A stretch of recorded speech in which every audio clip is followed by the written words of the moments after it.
Okay. So we are definitely live now.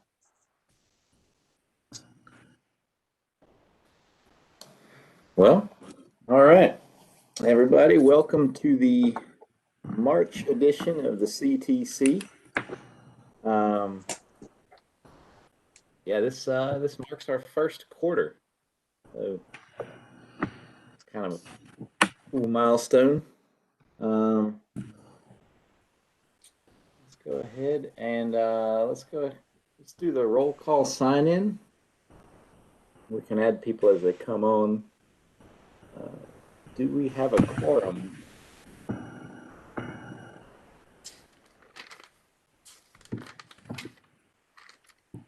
How many do we need for a quorum at this point with our membership in limbo? I think we need 9 and we have 8 people. We have 6 people who are here.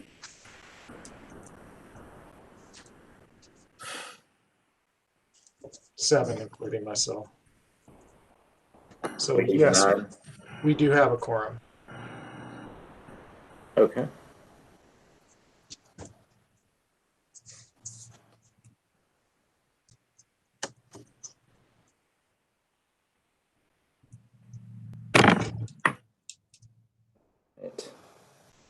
That's great. I think we do have a voting item or two, so sounds like we'll be able to address those. So yeah, let's go ahead and vote to approve. Did everybody have a chance to see the minutes that came in? I went through them myself. I really didn't see much outside of that.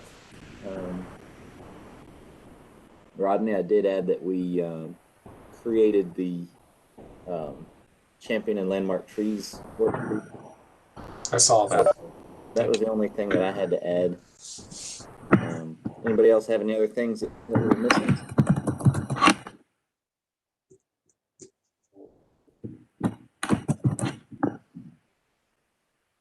Well, in that case, I'll move that they be approved. all right. Anybody second? I'll second it. Okay. So council moves to approve the February 2021 CTC council meeting and committee meeting minutes. All in favor? Okay. Great.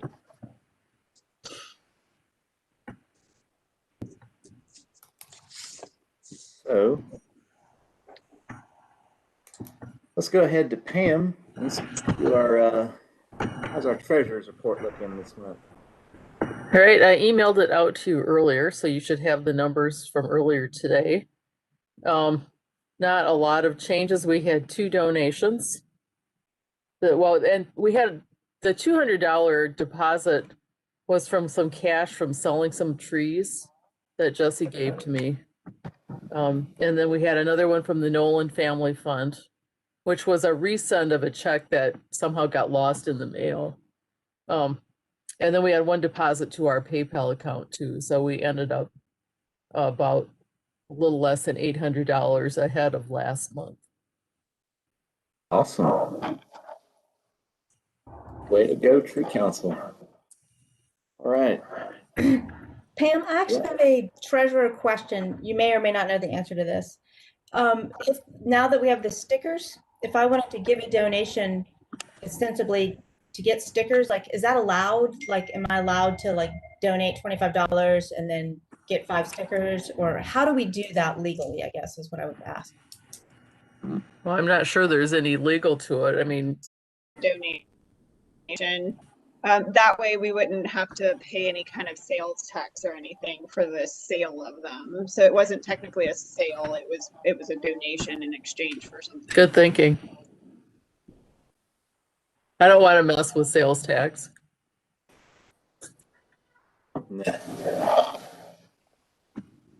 Definitely not.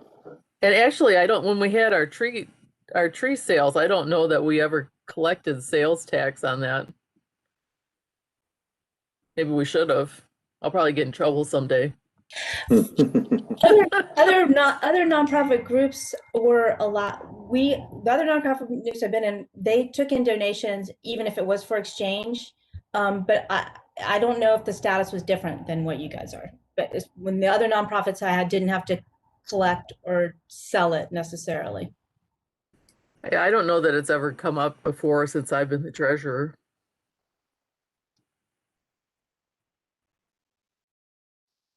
Okay. Yeah, I don't know. We have an answer to that right now. Anybody want to volunteer to look into that? I don't I know mean, if I it's can look into it if you want. I don't know what I'll find, but I can look into it. sure. I'd spend 5 minutes on Google and call that good. Yeah, I don't think they're gonna send Pam to jail over something like that.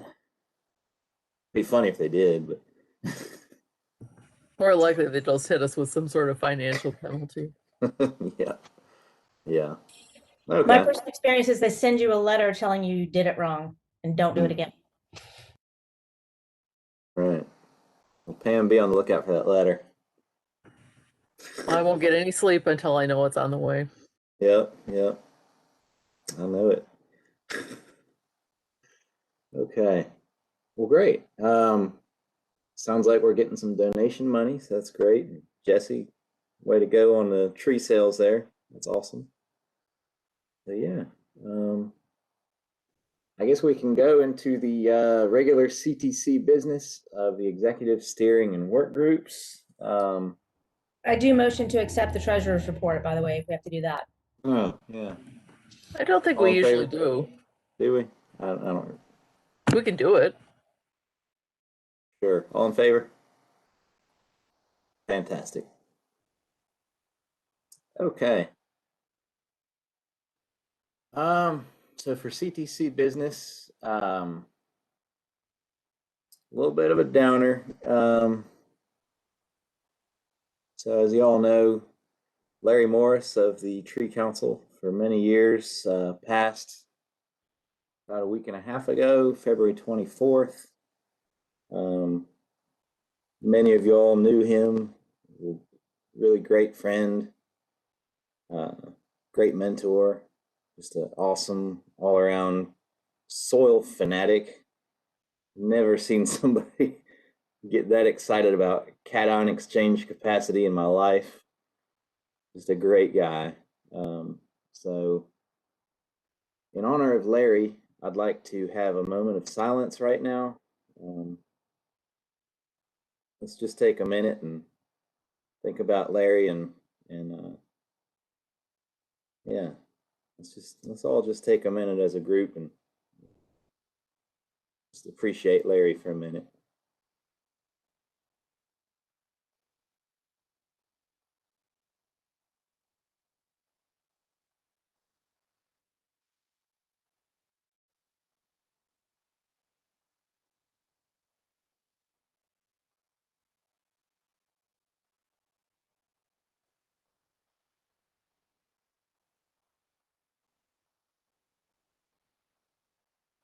Okay, thanks everybody. Yeah, Larry's a great guy. So, Larry, we're gonna miss you, buddy. Till next time. So, that does kind of bring us into our next mode of action here. There was some discussion through email, and some of the committees had brought up, mainly promotions committee. I think this will tie into you guys a little bit more so than the other committees, but let's kind of maybe just have a general discussion on some ways the council might be able to contribute to or maybe memorialize Larry in our own way. The only piece of information that I have at this time is his family has set up a scholarship in his name through GoFundMe. So I've included that link on the agenda, I think perhaps the council could promote that scholarship on our social media if there's any. I don't think there's any conflicts with doing so. Advertising that on our Facebook or social media. I do think we have a post planned. We were going to talk about it in the meeting. I sent Mary, she's unfortunately not able to be here today, but I sent her a picture of Larry planting a tree, which I thought was appropriate. But if anybody else had any nice pictures that they would like, that would be, you know, from a tree council meeting or of him planting or something along those lines, send them to either, you can email me or Mary and we can post that with the memorial. We'll probably try to do that in the next day or two. And then we can include that link in that post. That sounds great. Yeah, I think that'll be perfect. I guess in our brainstorming, did anybody have any other ideas aside from the social media posts that maybe longer range thinking or, you know, if you have any ideas, go ahead and feel free to raise them here. You know, if you have an idea later on, feel free to share it too. But, yeah, go ahead. It might be really neat if we could find some land or, you know, a plot or something that is basically talks about soil preservation. Maybe in a plaque, you know, like a bronze plaque or something. I think that would be really neat to highlight that somewhere, just about the value of preserving the soils and how that helps trees grow. Yeah. So I think I mentioned this to Sean and maybe you, Joe, I don't know. I know that that Larry and Sue, his wife, were trying to plant some trees in their neighborhood. There's a walking path. They live in Kingswood, and they were trying to plant some trees along the path there. And the picture that I sent to Mary is actually from the replantings last year. And so that might be a nice place to do something like that, since that's the neighborhood that they lived in. And I know that we don't, as a committee, plant memorial trees. I know that we've had many discussions about this. However, in this instance, I think it might be a nice thing to do, to maybe plant a tree there. And then, like you said, like have a plaque talking about soil science or something, you know. I think that's a great idea. I think that's awesome. I think that would be perfect. So I like that idea because it is preserved. I think we would have to consult with Dr. Hunt, Lauren Hunt, if I'm not mistaken. He owns that area, but you know, nothing would be done with that plot. So I definitely like that idea, Jesse. But I'm certain that he would be cool with it. I'm sure they know each other, as a matter of fact. So, but They've lived in that neighborhood for, I think, about 30 years. So it certainly would be, I think, the right place for it. That sounds great.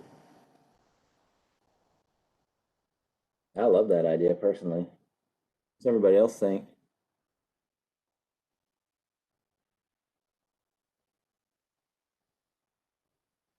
Awesome. Would we Well- consider reaching out to like past CTC members that would have worked with Larry for a specific donation maybe for this? Yeah.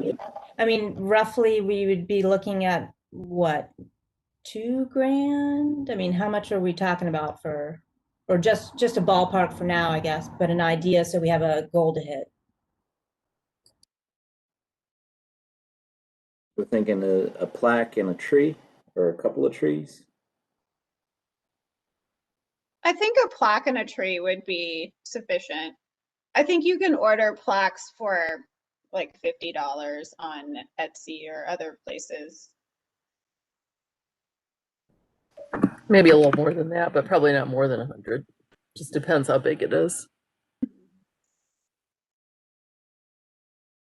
Okay. So yeah, maybe like $1,500, $2,000, somewhere in there. We maybe could put up, I don't know, we've got some landscape architects that could maybe do some design, maybe a fence or something, you know, something to make it really nice. You're a landscape architect, Joe. Yeah, that's right. I am. So yeah, you know, we've got a lot of talent to really make this special for, I think, not a lot of money. So yeah, I love it. I think that's great. Yeah, I would say this may be getting to the realm of yet another work group. Jesse's shaking her head. Just so we can abide by all the sunshine laws and those things. Rodney, what do you think? Is it something that would be required? If it isn't something that we don't work out the details in a regular meeting, we probably should have some kind of a, you know, a group or a person who, you know, reports to the CTC to explain what's going on with that. Okay.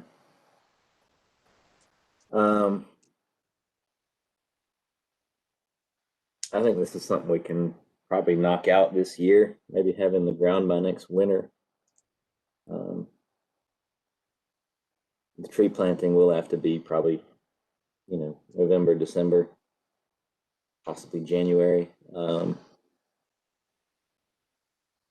But yeah, I say, yeah, let's go ahead and just create the work group. And we can just kind of roll with it, have little updates throughout the year. Do we have any volunteers for anybody that wants to spearhead this?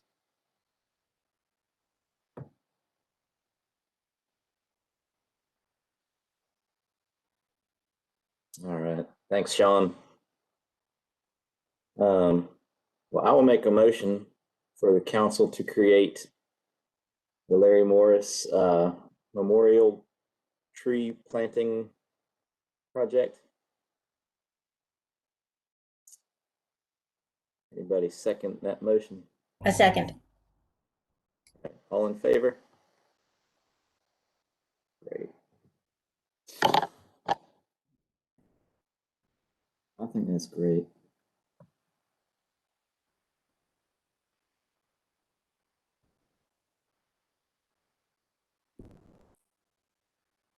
Jesse, do we want to have the dog park as part of that?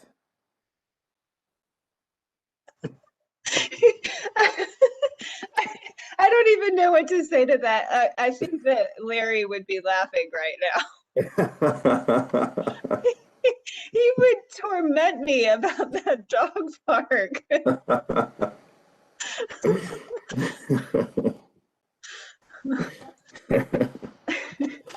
Fantastic. All right. We don't have to do the dog park, Jesse. Let's go ahead. Let's go ahead and start the steering committee portion. So yeah, educational short / Forester's Corner. Still waiting on volunteers for that one. So I was going to volunteer. New Urban actually did something pretty cool with the tree that owns itself recently. And our very own Jesse McClellan was there to document it. Jesse, do you want to take a minute and maybe tell the good folks here what we did? Sure. I guess it would make sense since that was why I ended up selling the seedlings. So we were contacted by a small arboretum in Long Island, New York, and it's kind of a cross between an arboretum and an art installation. And the person who owns it, it's called Folly Arboretum, I believe, if you want to look it up. The person who runs it is an artist who lives in Pittsburgh half of the year and Long Island the other half. And he came down to take what he called scion wood cuttings from the tree that owns itself with permission from Rodney. And scion wood cuttings are basically the very tips, the new growth from the tree right before the new buds emerge. And so it had to be done at a very specific time and in very specific limbs that the cuttings came from. And so we agreed to help him with this project. And so one of our climbers from New Urban went out and climbed the tree and took just a couple of cuttings, and he'll graft them to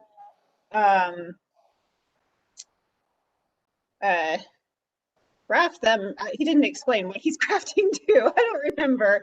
He's grafting them and then putting them in an incubator at a very specific temperature for a couple of days, and then hopefully growing these trees as a propagation of the tree that owns itself. And just in case this doesn't work out for him, we also he donated money in exchange for some of the seedlings that we have, or I guess they're saplings now, of the tree that owns itself. And all this is part of the Arboretum's mission is to have trees that tell a story. And so because the tree that owns itself has a very unique and interesting story, when you walk through the Arboretum, there'll be like a little plaque that says, the story of the tree that owns itself. And he has also a moon tree and a tree that Johnny Appleseed sat under, and all kinds of other interesting trees in his arboretum. So it was kind of fun to be there and be part of this kind of story building for this arboretum.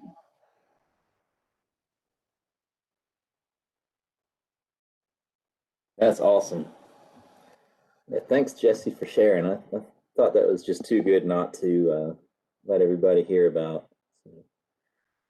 So that's really cool. The only other item I have in this one is the moon tree signage. I don't have any updates on that. Rodney, have you heard anything as far as that moon tree sign is concerned? Yes, Jeannie is out of town this week. Just let us know who she would like to contact, and she'll reach out to them when she gets back next week. Okay, great. Yeah, I'll be happy to field that one, and we can figure it out from there. Okay.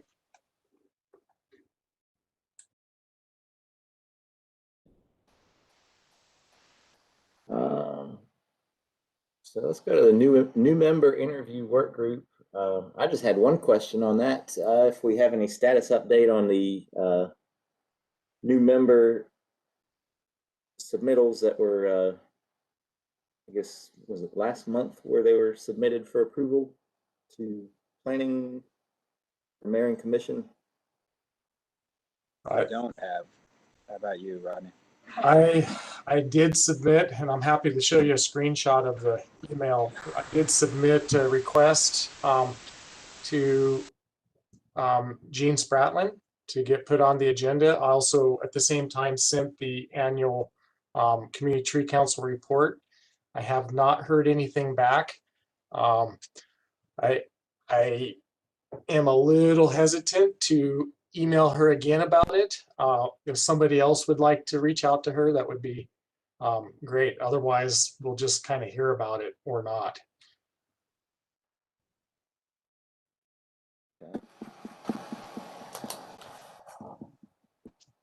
let's see. So Gene Spratling. Rodney, do you know, did you sent it to be put on the consent agenda for the commission for a particular month, or you just sent it to Jean and then she would put it on? I sent it to Jean and she will put it on there. As far as I understand, the communication I had with her before I sent that, she expressed that the earliest they'd be able to get it on the agenda would be late March for an April vote.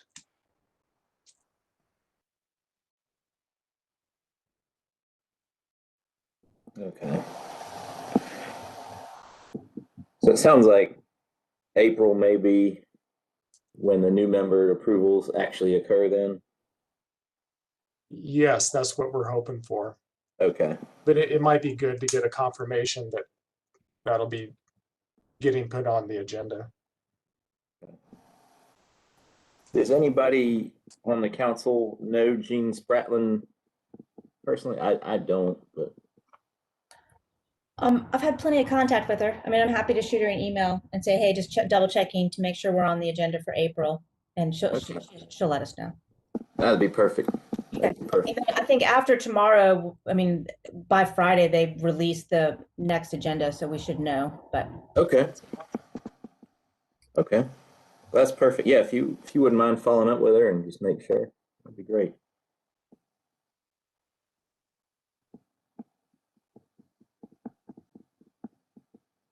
Okay. Awesome. I'll turn it over to the Trees for Tomorrow work group. Phil, you got any new business or exciting things to share?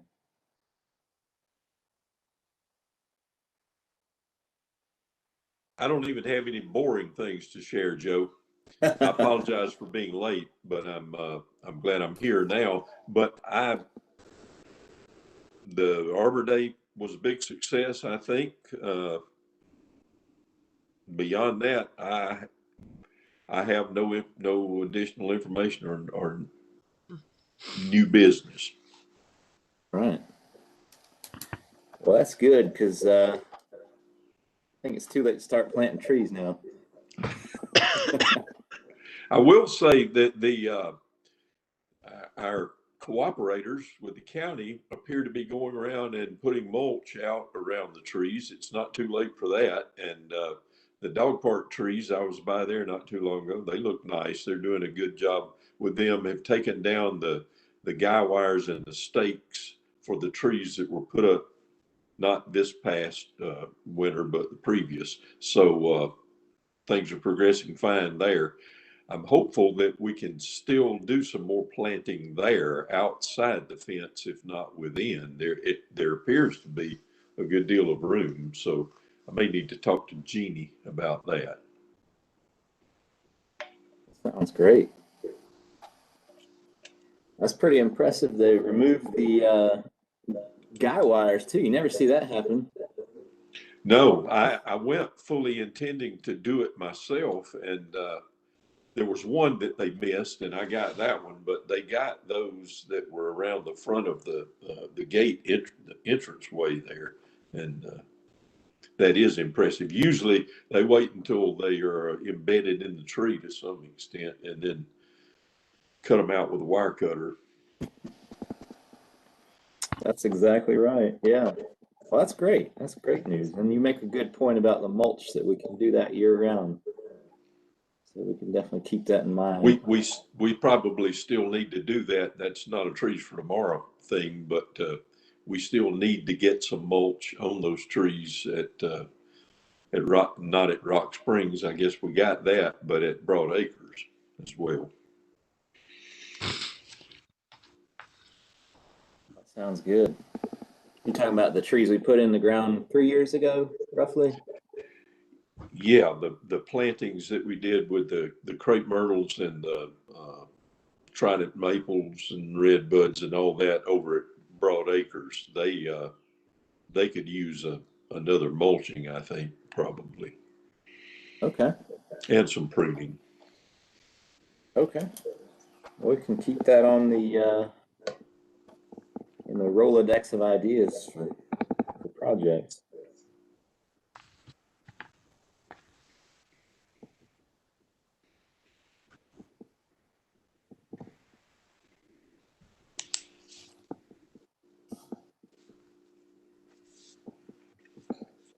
I guess mulch could be something we wrap in with our, if we do end up getting some grant work, that's something we could definitely True. include. Okay, well, awesome. Thanks, Phil. Sure. Speaking of the grants, Edith, I'll let you take it away. Okay. I wanted to give y'all an update on the REI grant. What I was able to find out about that, they have two pathways to giving. One is through the REI co-op, which is based on a percentage of their net earnings for the year. And a lot of businesses did not have good earnings this year. I was kind of surprised about REI having a down year. You'd think more people would be outside. The other one is through their foundation. And the website noted that it was by invitation only. So I tried to track down some more information about this, and I found out the name and address of the director. They also have, I think, $7 million in their foundation. But, there wasn't any information about how to apply.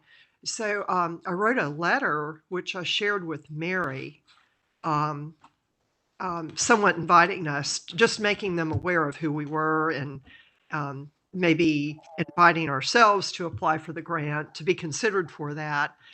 So I shared that with Mary. I didn't feel that the letter should come from me. I felt like it should come from a more official person, like maybe you or Rodney. I don't know if Mary forwarded it to you or not, or anyway, I can. Okay.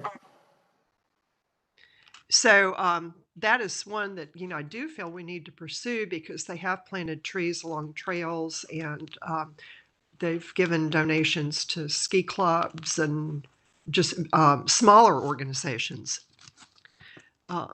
And then the other one I've started to look at too is Coca-Cola, which does not have a deadline. They just approve grants throughout the year. And I wasn't sure how far I should proceed with this.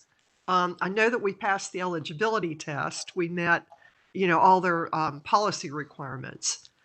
So I did do that portion of it. But I probably need to talk with Mary about, if she wants me to go ahead and apply for it. And I probably need just another grant just to use as a guideline, instead of. That's great. Y'all.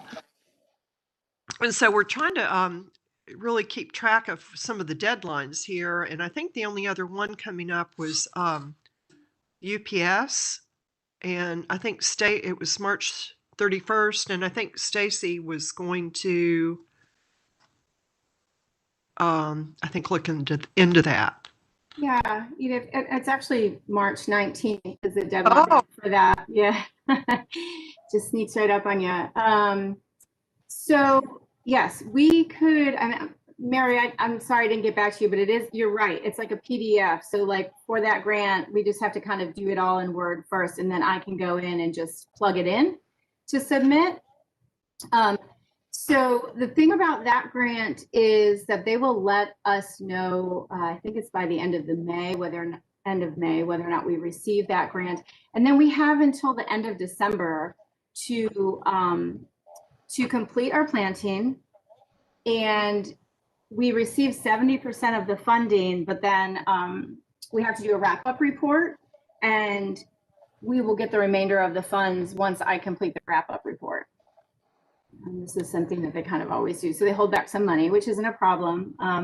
But it's just good for everybody to know. I think that they have the project completion time by the end of December. So I think the board just needs to decide, like, are we going to do it? And then, Mary and I can work together and just get it submitted.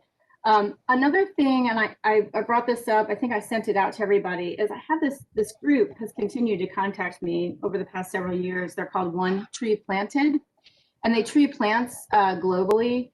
And, they contact us all the time and ask about large tree plantings. Anyways, I thought I would just I don't know, I kind of took some of the verbiage, I took it upon myself to just take some of the verbiage from the UPS grant that we proposed last year to see if they, in fact, they said they have $6,000 that they plan to allocate to this area to, sorry, bye honey.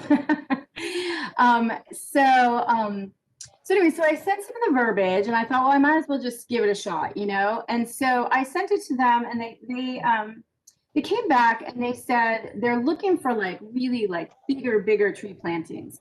I kind of went back and forth with them and explained that we're kind of a very small county, that, you know, that's kind of, the sort of different projects that we like to work on, whether it's greenways or projects at the Housing Authority. And so she did come back and she said, well, there's this other grant that we put out in the fall, but it's only for $1,500.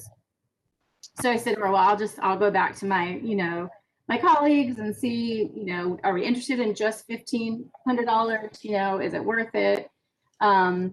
So that's another avenue. It's just not super clear. I mean, you could look up One Tree Planted. You could Google it right now.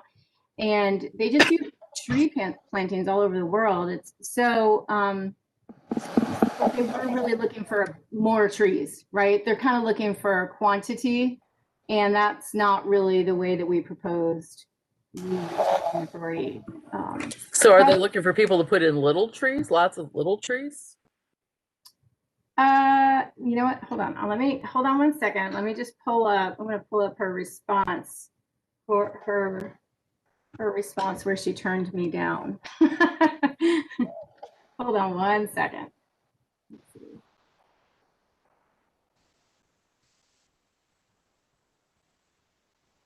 Okay, so she says she loves our project.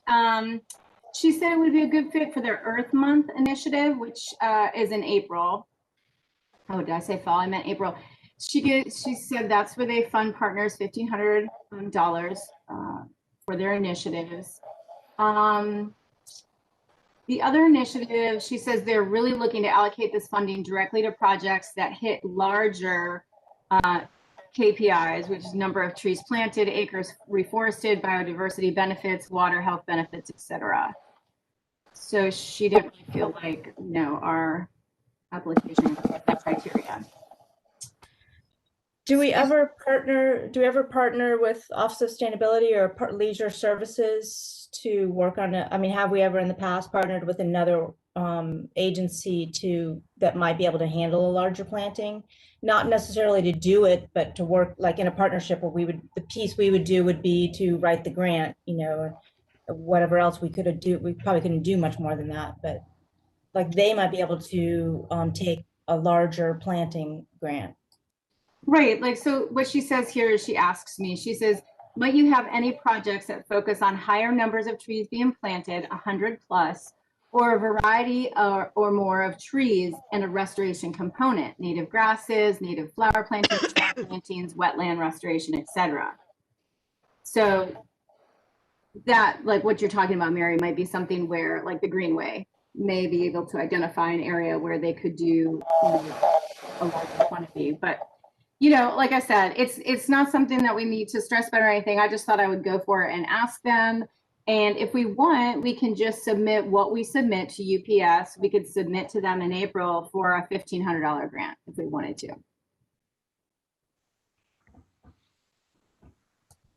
I certainly think it's good practice to keep submitting grants to different organizations so we get a feel of not only how to ask for it, but, you know, what's successful, you know, especially if we're just retooling it. I mean, I think $1,500 could go, and we can stretch that, but I can go ahead and, oh, I'm sorry. Yeah, I was just going to say, I'll go ahead and I'll forward you this woman's contact and the email so you can kind of see, you know, what went on, because it may be that we could talk to Mike Wharton. We could see if there's an area, you know, where they might want to partner. And the grant, there is a link to this other grant, so we can kind of take a look at it. That's awesome. Yeah, I think this is kind of what we definitely have run into in the past, is the real bottleneck with these grant projects is site availability, really. You know, we've been leaning pretty heavy on the Rock Springs Broad Acres, and that's yielded some really good projects. So yeah, I think the other portion of the grants committee definitely be kind of making those connections and identifying those potential sites. So like Mary was saying, you know, maybe that means reaching out to Leisure Services. We have reached out to them in the past. That's kind of where the dog park planting stuff, I believe, is where that kind of came from. Was we were just trying to identify sites, and that was one of them. Any of the other CTC veterans want to weigh in on that? That was my understanding back when that occurred. So that's definitely kind of the other component that, you know, kind of like a dog chasing a car. If we actually catch one, we got to figure out what we want to do with it. So I think, you know, Phil, maybe that could be a mulching opportunity. I know that's not as you know, glamorous as planting trees for, you know, Athens housing sites, but it is necessary and it's good expenditure of money. So yeah, I think that's probably where we need to also be focusing. I think a lot of these grants sound pretty promising. So we know the one tree planted would be 1,500. The UPS, is that typically 3,000? Is that correct? Or is it 5,000? 5,000. 5,000. Okay. And then the Coca-Cola one, how much is that one? I'm not sure. I don't have, their focus areas were water, fitness and health, recycling, and education. And it's given around through the year with no specific deadline. I wanted to get further through the application to find out how much. So I'll try to, I'll talk with Mary and just try to get more information on that. And Rodney, you gave me your information, and Pam too, the tax ID number that we needed. One of the questions I had was on the suitability in this area to plant longleaf pines, because Southern Company has a grant which focuses on reestablishing them. And Phil, I know you had mentioned earlier that we don't have the climate here, you know, that they're prone to ice storms. But Pam had also mentioned maybe an experimental patch. I mean, is that something that's even feasible to pursue? They don't grow very well here. Okay. I mean, experimental, you could see how poorly they grow. Until we have the next ice storm. Yeah. So probably I think there's do that.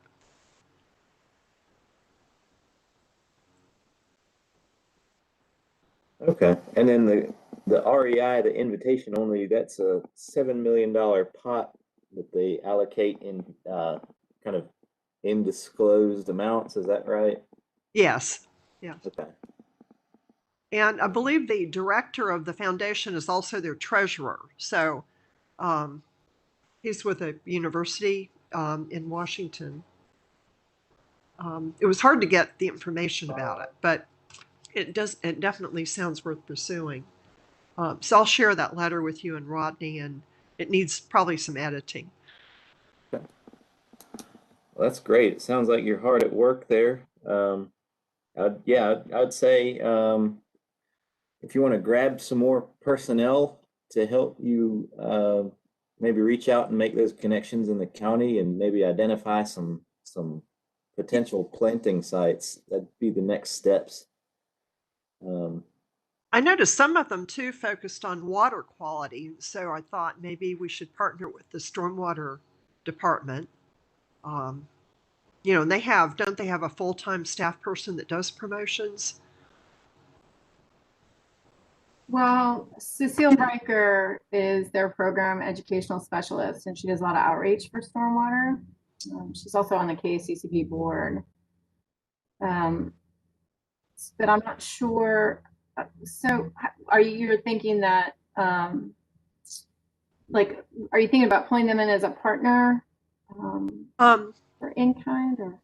Well, they're so interlinked, you know, the tree canopy and water quality that just seemed that possibly there were some, let me see.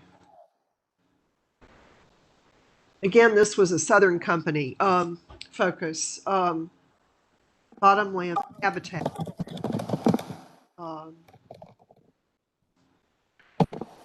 I can tell I'm out of my professional area, but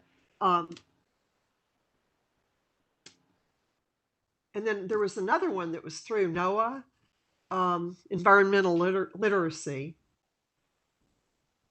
and they did not require matching funds.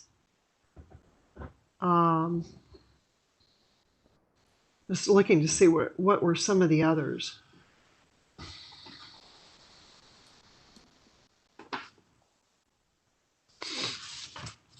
But I think we should reach out just to some other local organizations to see if we might have the same mission and could Sure.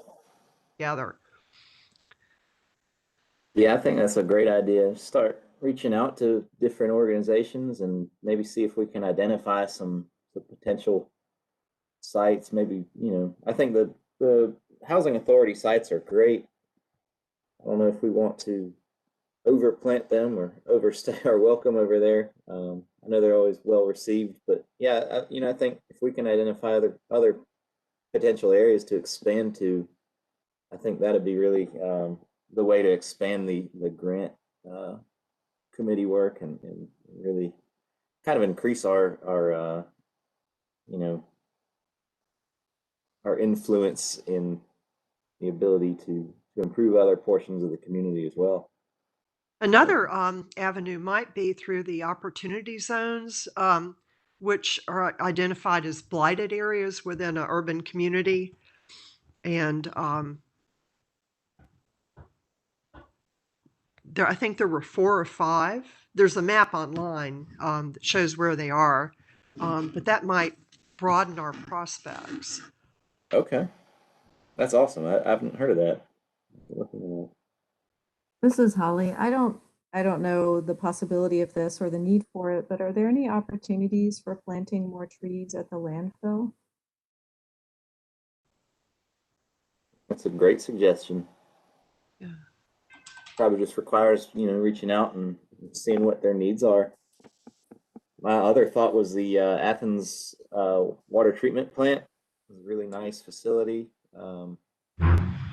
Billy Paw used to do tree walks over there because they kind of had some neat variety of tree species around there. So you could maybe reach out to them, see if they need any beautification. So yeah, I think there's definitely some probably diamonds in the rough that we just need to uncover a little bit. But yeah, I think in my experience, you know, that's always been kind of that pinch point of, okay, we've got this money now. Where do we put it in the ground? But, if you need to ask for, you know, additional members to help you out, feel free. You know, everybody here is willing to help out and pitch in, so don't hesitate to ask for some help too. Well, that's awesome. I'm gonna go ahead and let's go ahead and jump into the landmark and champion trees work group. Sean, how's that going?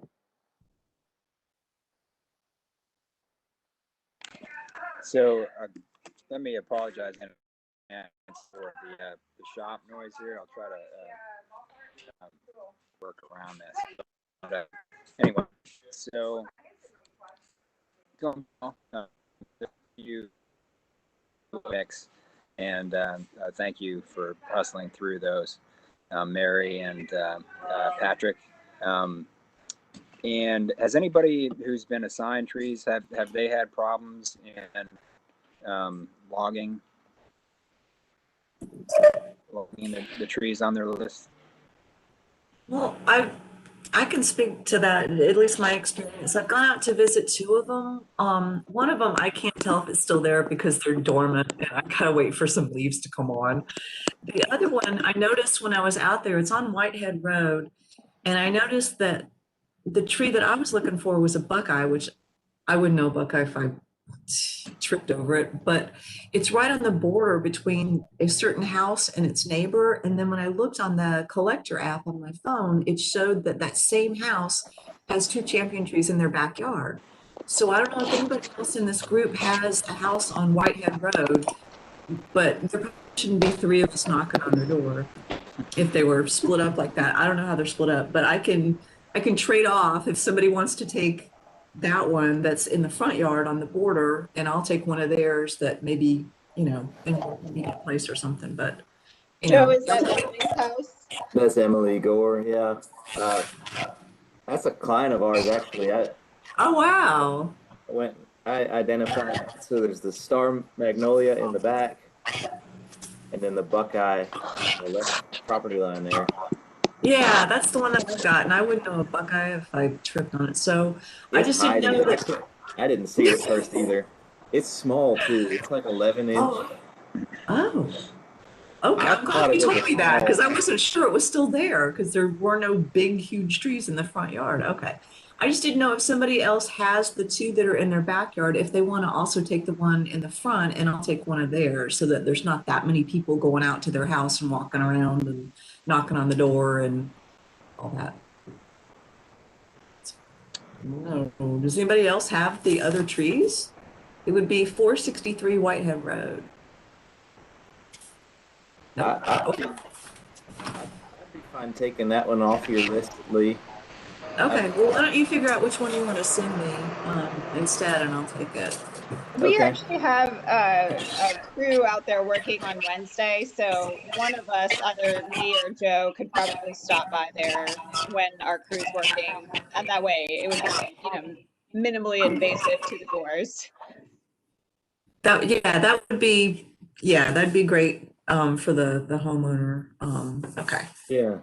So Yeah, Jesse, if you want it, since they're friends of yours anyway, right? So if you want that one, that's fine. yeah, Jesse, if you want to send me one that you're not going to do, I'll pick that one up instead. Thanks, guys. I think at least two of mine are already gone, so my list is relatively shortly, so I really don't mind. It's fine.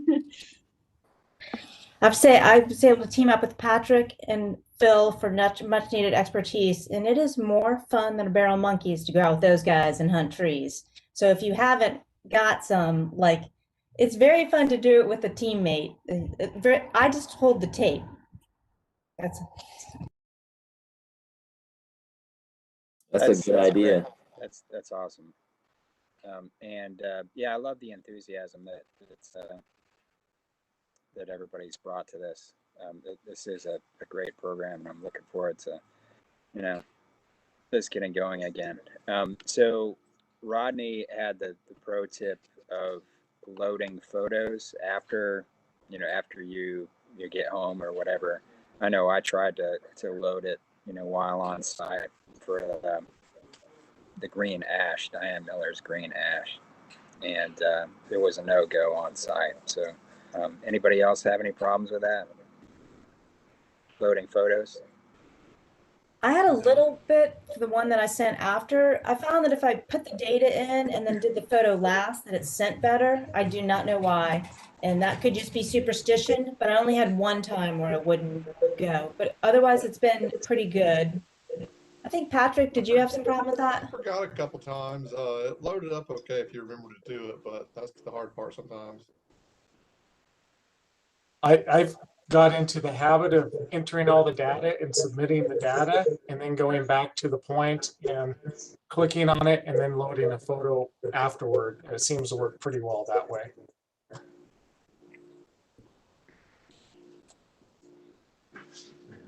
All right, that's all My I got. problem's been more finding a hickory somewhere in Whitehall in winter.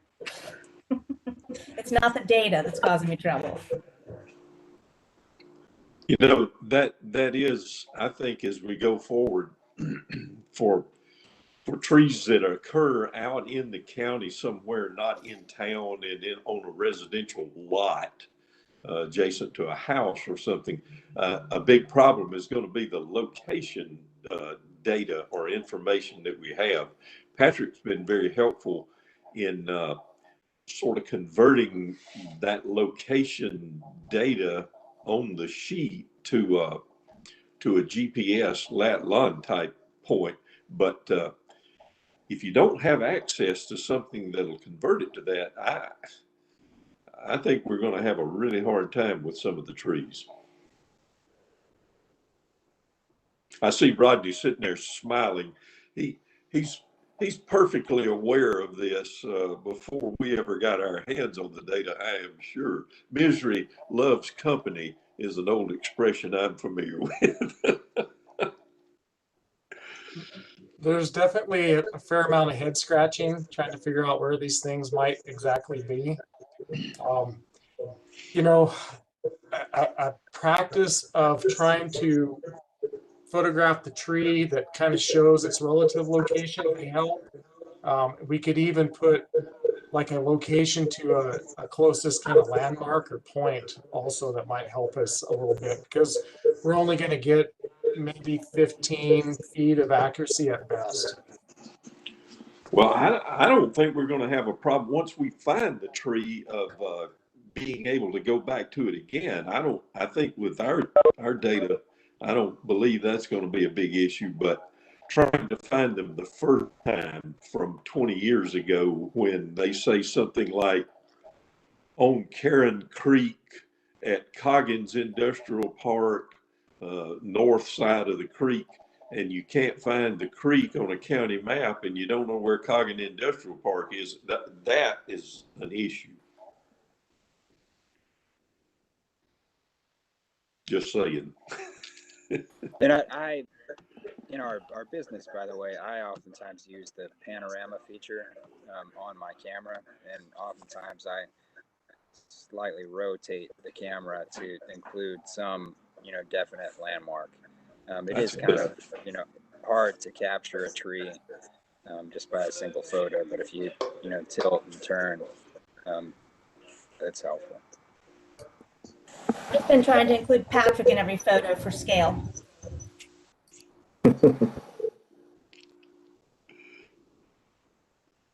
Yeah, I think you guys are making good points there.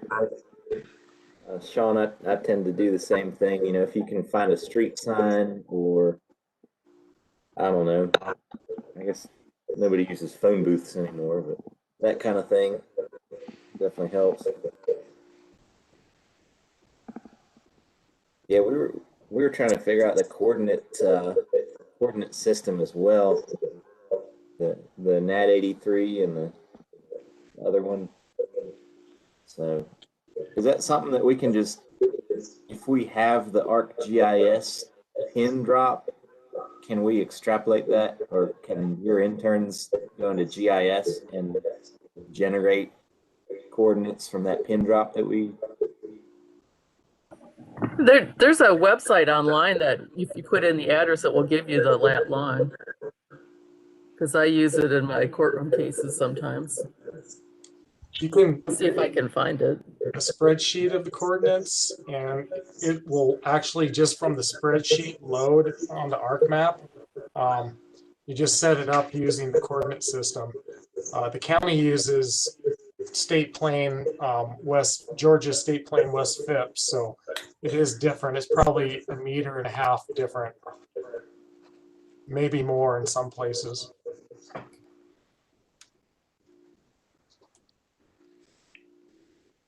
Okay.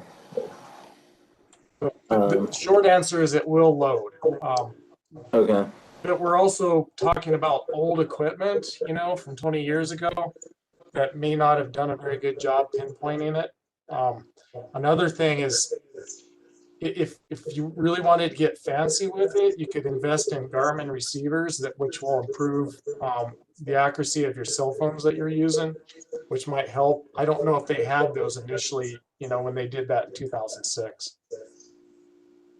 Yeah, our phones are probably as accurate as what they had back then. One of the things that we suggested in talking among ourselves when Mary and Patrick and I were out was perhaps finding a sugar daddy or using some of our hard-earned money to invest in some tree tags and going ahead and just out at the bot garden, a lot of the trees actually have an ID nail in the base of the tree, just it's not a damaging thing, and a little aluminum tag wired to that nail with the name of the tree on there. We could do that, which would provide good confirmation in future visits to the same trees once we locate these the first time. I thought it would be really good for especially private trees that get nominated. So then if ownership changes, that tag is in there and the new owner can be aware of it when they probably wouldn't be necessarily if the ownership of the house changes. Mm-hmm. True. One thing about attaching a tag to a tree is as the tree expands in girth, it'll push the tag away or swallow the tag. So you need to think about that.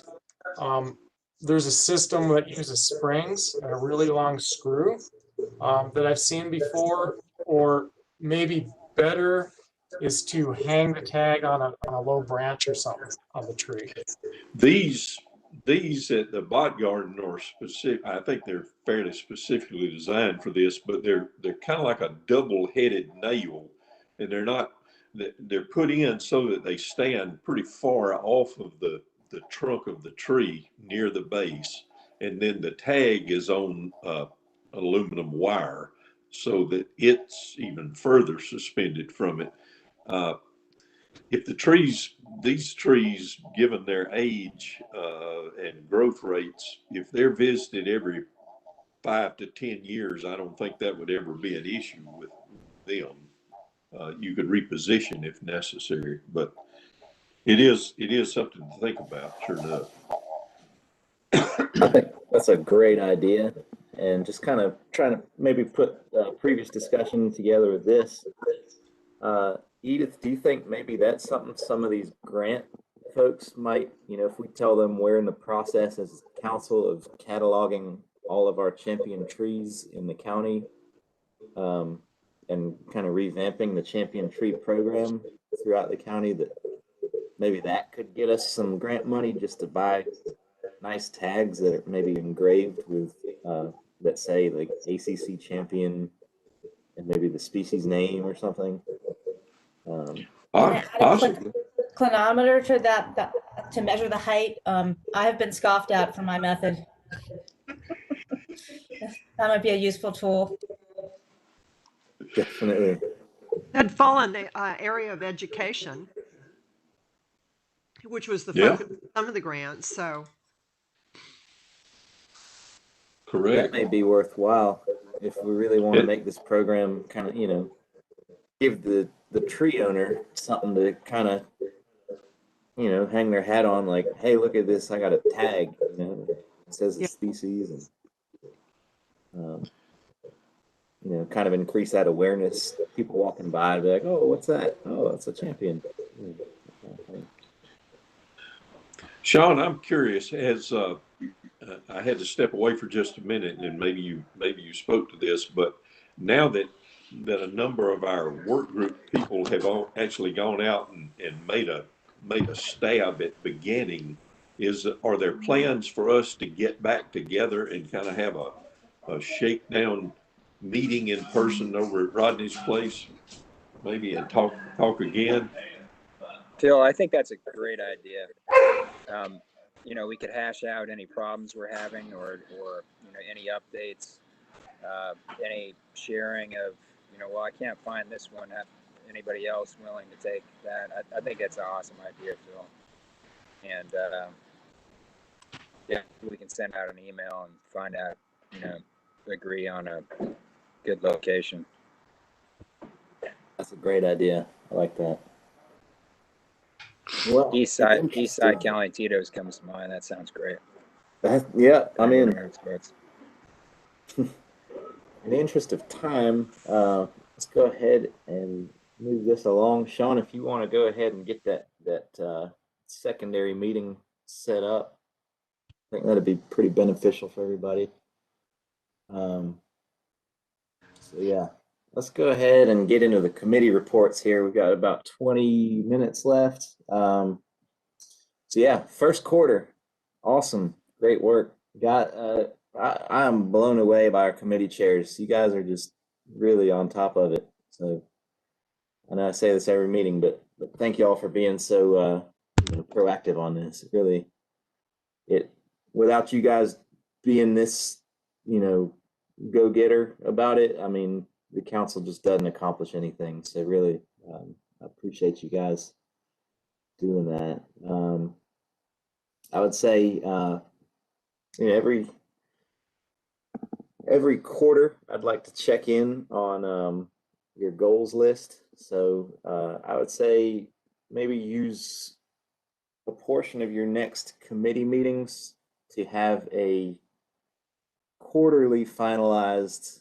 It doesn't have to be, the be all end all, but just have a list ready by the end of this month that we can kind of check in, and I can check in with y'all individually and just see how y'all are doing.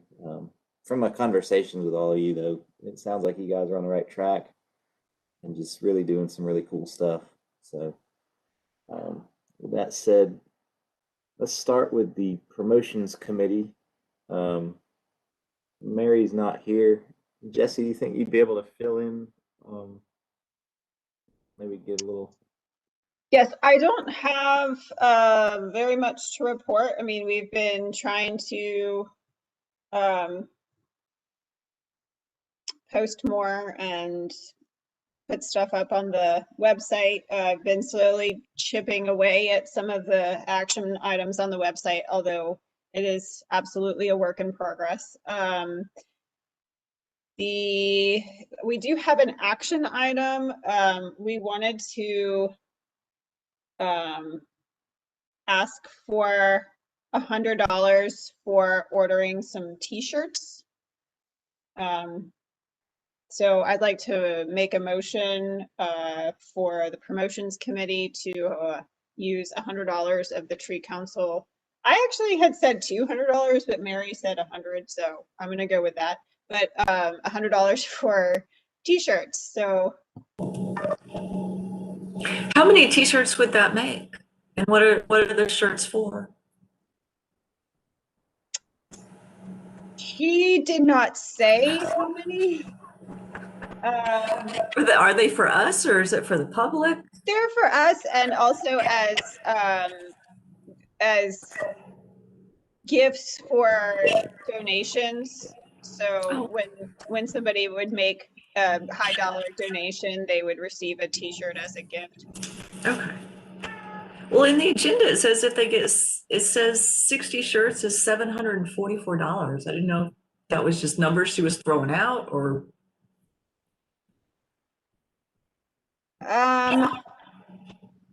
So in the text message that she sent me right before the meeting, she said $100. So Okay. I thought that amount was low, but maybe we should say $200 just to be on the safe side. Jesse, I would totally say $200 because it gets kind of wonky when you start thinking about sizes and stuff. And so you almost have to, put just a few more to ensure that you have correct sizes for folks and for donors, Yeah, I would agree with that. Yeah. So let's just go ahead and say $200. So I'll amend my motion to ask for $200 for the promotion committee to use for t-shirts. And I actually said that amount because that was the amount that I had received for the sale of not sale, but donation of the seedlings. So I thought that was an appropriate amount since I just raised that. I'll second that motion. Right. All in favor?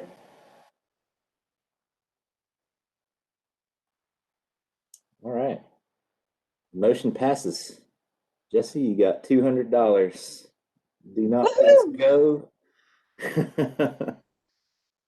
Awesome. I Okay. think that's pretty much all. I think we're going to be working on brochures next, so we probably will be asking for a little bit more money in the next meeting, but those aren't even, we're not finished designing them yet, so that is just a little bit further down the road.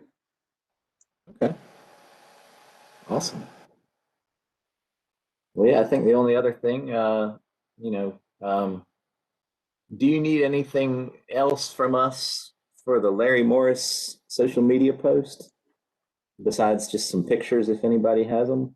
Yeah, if anyone could, that has a special picture, particularly from a council meeting or an event that that you may have been to with Larry, send them. You can email me or Mary Attaway those, and we'll put together a nice brief statement honoring him. Can we make sure we send whatever we create and whatever we're thinking of to the family so they know that we've done that? So like, Yes. even by email is probably fine, but. Yeah, that's a good idea. Sean, you think you want to maybe reach out to Larry's family and just let them know the council has some plans to, design some sort of a memorial in the neighborhood? Perfect. Okay. Well, great. It sounds like you guys are rocking and rolling. Yeah, keep it up. It's awesome. Let's go on to the policy committee. So, Mary Songster. So I was hoping actually to have already submitted an advocacy letter for y'all to review and to consider and edit for funding for downtown trees.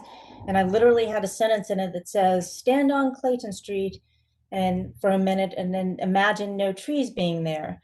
And since I've written that letter, now we have a big chunk of trees missing on Clayton Street. So what I need to do before I may now have something to specifically ask for as far as from the mayor and commission for funds for downtown trees, but I need to know, honestly, Rodney, if you know, and I know Aaron just took off, but the status of the trees that have been removed downtown and what's going to happen. Do they have a plan? Do we know anything about that? Does anyone? Yes, part of the Clayton Street project this is a SPLOST project. So there are, I don't know how many trees, but it's in the tens of thousands of dollars with the trees that will be planted on Clayton Street. I've been asked if I can go be part of the selection of those trees. So I'll be participating in selecting good nursery stock. So there is a planting plan in place. I don't know the exact details. Jeannie does if you want more specifics. Yeah, I'll email Jeannie and ask her that. And so with that information, I'm going to tweak the letter just a little bit, and hopefully before next meeting, I'll have sent an iCloud document for everyone to look at and consider. And it's just part of like policy of sort of, again, it's like advocacy for monies in different parts of the community for trees. I just ended up being downtown trees first based on a conversation basically that Joseph Bates and I were having, and that's we started there. And then the only other major thing for policy is we actually sort of switched directions and sort of rethought what our goal was. And I think backing up from specific items, we are working on collecting kind of like a wish list of ideas. And for me, in my mind, it speaks to what Rodney's been talking about of knowing what you want. So this is a way, and for me personally, it's very hard to look at the whole picture of our trees and the ecology to know what I want. And so in policy, thinking about making things that we're concerned about a list for planning So it'd be like parking lot trees, or if you are just, restrictions for homeowners, whatever kind of thing that would form in a policy situation for the tree policy, we're going to send a letter to, or, advisory things of things that we've been thinking about, things we think planning needs to look at. And this last month, I've pretty much focused on parking lot trees. And as I think I will talk incessantly about them, and I've learned a lot. But for all of you guys, like if you have something that you feel like is a good direction policy-wise, let us know. And I think that will help inform then the whole thing about what we want in the community. We're just taking pieces of that picture, as an opinion. So it's a big picture item for policy, and it'll take us the rest of the year for sure. But actually, that's not true. I hope by the end of summer to have something to send to planning of general advisory policy ideas. And so if you think of something, it can be very specific or it can be very general. Like as much detail as we can give planning on what we want to do is, I think, helpful. But also if you just, if you have this idea and we look into it and we only find so much, I think it's okay to also say generally we have this sort of idea, and then they can take that and look into it and see if it's something that they were willing to pursue or a direction that they think is useful. So is that, you got Lee, Rodney, anything else to add to that? I have something that I've been thinking about since going to the 100% sustainability charrette, and it has to do with solar panels and potential conflicts for trees. There's also an idea of solar canopies and parking lots that is coming up, and so it may be very much worthwhile to explore what those potential conflicts could be, what they might look like, and then see if they can be addressed through the policy committee to kind of head those issues off at the pass somewhat. Yeah, that sounds good. And I've been thinking along those lines and what I've been looking at for parking lot trees. So we'll definitely talk more about that for sure. But those are the kind of things, if you guys, if there's something you want us also to consider, please let us know. And then, we'll reflect that back to you and something that we'll submit to planning. That's great. Yeah, I think you talk about your summer goal. That'd be Q2 would be June. So if you have something, maybe a rough draft by June that you want to forward to the council to review, I think that'd be beneficial, and we can all kind of weigh in. I think your committee is definitely unique in that you all have the ability to submit recommendations directly to planning. So I would also probably reach out to Aaron and encourage him to maybe stay in on these meetings longer. Just, pick his brain. I had a great meeting with Aaron and Bruce, actually. And all the things we were talking about, Bruce was very receptive to, and Aaron also. And so, yes, I do plan to sort of pester Aaron a little bit for guidance. Definitely. Yeah, lean on him. I know Mark Beachick, we got really spoiled with him. So Aaron's really at this point trying to figure out his role on the council. So I think really he needs something to really sink his teeth into. And so I was telling him that all planners that work with the tree council seem to get really good job offers. Yeah. So something to consider. Definitely. So yeah, that's great. I love it. I love it. So yeah, keep it up.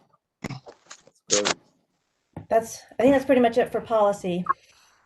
Okay. And if y'all have any specific thoughts on what Rodney mentioned about moving forward with the 100% group and the 100% resolution for the community, we're talking about transitioning the power. Initially, that's the public power, and then ultimately it's the private power as well.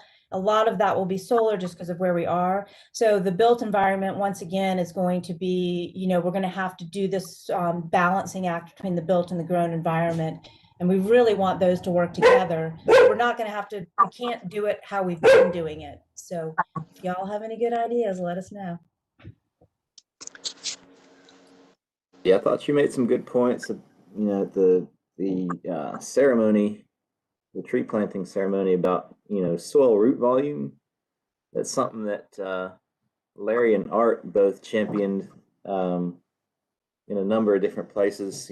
Georgia Arborist Association meetings, and I think Art Morris actually has a PowerPoint. If you go on the Georgia Arborist Association website, you can look up old presentations, and he has a presentation he gave in Atlanta probably a year or two ago, probably 2 years ago, that talks about ordinances moving towards less of a canopy focus, square footage of canopy, and more like cubic feet of root volume and good quality soil being kind of a focus. So, that's a good place to look too. I saw that presentation. It was at what's now the Georgia Tree Council, but back then they were called the Urban Forestry Council. It was their Arbor Day event in Duluth. If you want to look on their website, it's now the Georgia Tree Council website. They probably still got it. It was great. Yeah, I'm part of the Georgia Tree Council committee, or whatever it's called.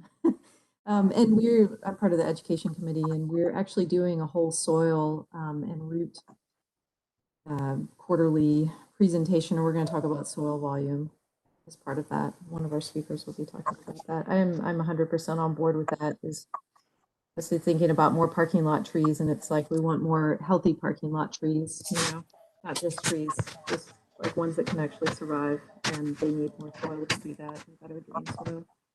I think, as I told Joe, my conversations and what I've been researching, what I've been leaning towards is that the planning, how it's set up now, we plant trees for shade for cars. And I don't think we'll ultimately ever be successful in trying to use trees to shade cars. So if we're moving and we have solar in parking lots, and the solar is shade for cars as well as energy, then we can have larger mass areas for plantings. And so that would just be one area with the potential for more soil, more trees, larger variety, of sizes as well. And so that would be something that we would have to expressly say in planning. It doesn't say you can't do that in planning, but the way the code is written, it really leads you to plant 2 trees for every 7 parking spaces and make an island for that. So that's what I've been working on for the parking lot trees. Yeah. Yeah, this is a really enthusiastic committee. It's kind of a one of the greater ways we can have a big influence on the future of our community. So I encourage you all to sit in on that policy committee meeting next week as well. The more ideas, the better. I'm going to have to cut this one short. We have an action item for education committee I'd like to get to. Yes. So Mary, thank you. That's awesome. Edith, I'm going to let you have the floor for education. We wanted committee approval for a fall event. It would be Tree ID on the Greenway. I don't know that we've decided an official name, but it would be a Georgia home game weekend. The only one identified so far is October 30th. It would be from possibly 10 a.m. in the morning till 12:30. The only conflict may be Halloween. We felt early enough in the morning that would, we'd have people that, would not be retreating, going to other. Maybe we could even incorporate it. Who knows? Holly suggested, she has experience on the Winterville doing Tree ID, that we charge for the it'd be possibly $2 to $5 PayPal account, and it would not be a donation. Non-refund would not have a rain date, and we're looking at possibly 70 to 100 participants. So there would be, maybe 1 to several group leaders on the registration numbers. And Sean had checked out the Sandy Creek Nature Center. There's adequate parking there, and there's not, as of now, there's not an event that would conflict with that. I was kind of wanting to go ahead and do the application for the to Leisure Services for the permit. There is a $25 registration fee, which I would be glad to donate, but I didn't know if I should just go ahead and send them a check or if I should do it as an official donation. But this is our action item. Okay, so you just need the $25 to submit to Leisure Services for permit? Yes, and it could be money down the drain. Right now, they've canceled any events that they've approved because of COVID, but maybe in the fall, we're looking at a different circumstance. The Nature Center just had their own, or is having their own, I don't remember the exact date of it, tree identification walk. So they might be willing to approve it regardless. Yeah. So just to clarify, so this is an event that we would be putting on with the Winterville Tree Council? Yes, we'd be sponsoring it. Okay. Yeah, I mean, Winterville, the way that it's worded in the agenda, I just want to just be a little more precise and say that Winterville is open to it. We haven't voted officially to approve it because we didn't have the date or the time until now, or the location. It was just when we had the last meeting, I reported that Holly had suggested doing it and told them the details that we had up to that point, and everybody was generally receptive, but there hasn't been an official vote. Sorry.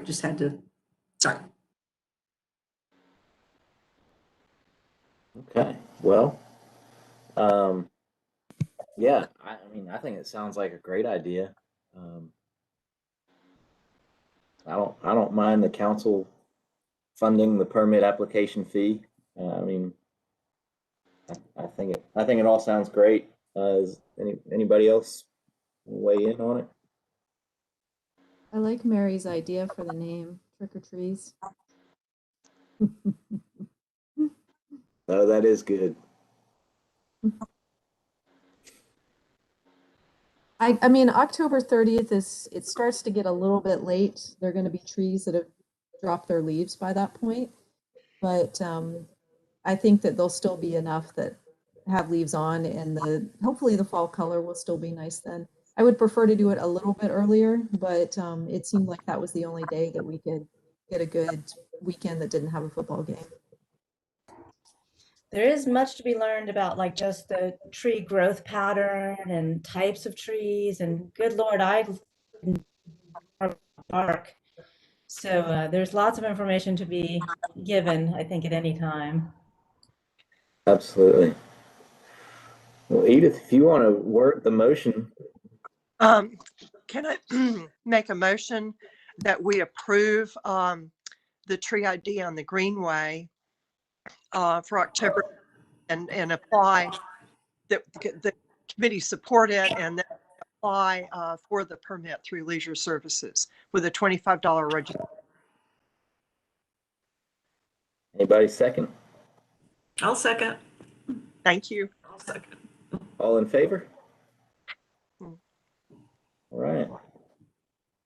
Awesome.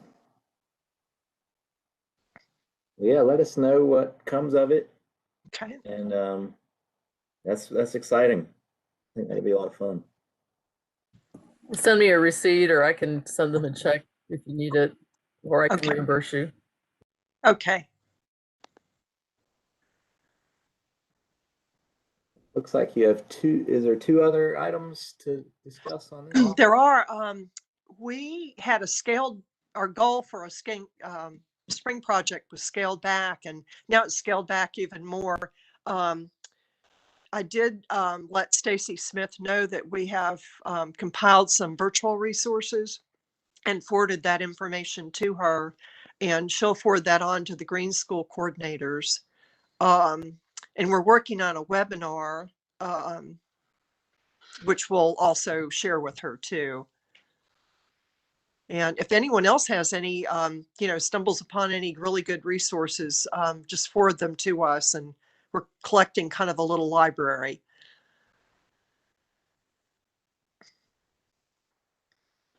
I don't know if you're aware of Seth Hawkins with the Georgia Forestry Commission, but he and they have done a number of little educational spots for planting trees, for pruning, for being careful about root zones when you're digging and that sort of thing.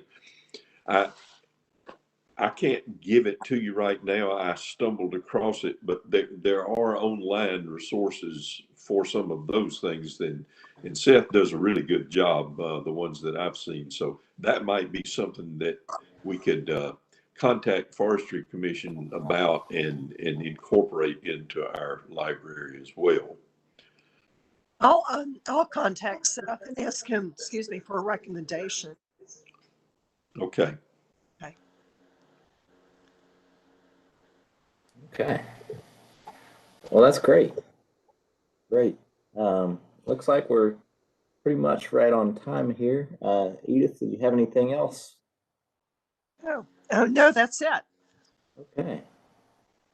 Well, great. Well, everybody, I appreciate y'all tuning in, and sounds like we're got a lot of good stuff going on here. So yeah, I'm gonna go ahead and it's 5:35, so I will make the motion that we adjourn. Seconded. All right. Thanks, everyone. I appreciate it. We'll see you next week.